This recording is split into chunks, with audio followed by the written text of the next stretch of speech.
I would like to thank Under-Secretary General Martin Griffiths and UN High Commissioner Filippo Grandi for their briefing. India remains deeply concerned at the unfolding developments in Ukraine, where the situation continues to deteriorate. Our considered call for immediate cessation of violence and an end to all hostilities is an urgent imperative.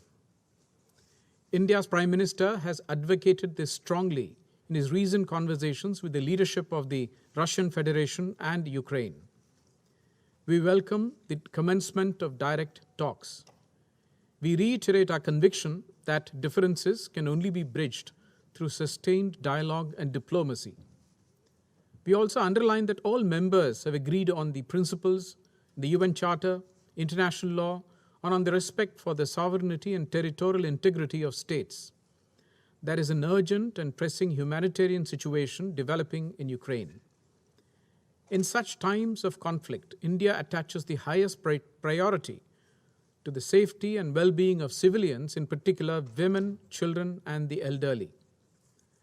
We are of the view that core principles of humanitarian assistance should be fully honored.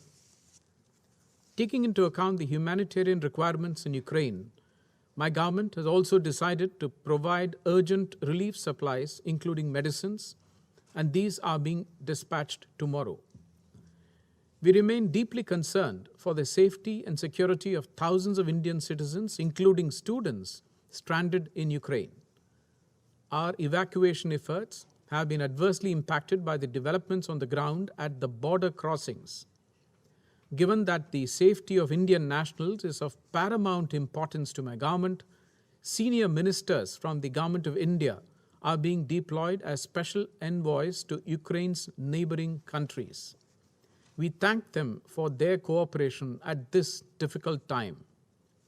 We stand ready to help those from our neighbors and developing countries who are also stranded in Ukraine and may seek assistance. We also support all UN humanitarian efforts. As reiterated yesterday, there is no other option but to return to the path of diplomacy and dialogue as the only way ahead. I thank you, Mr. President.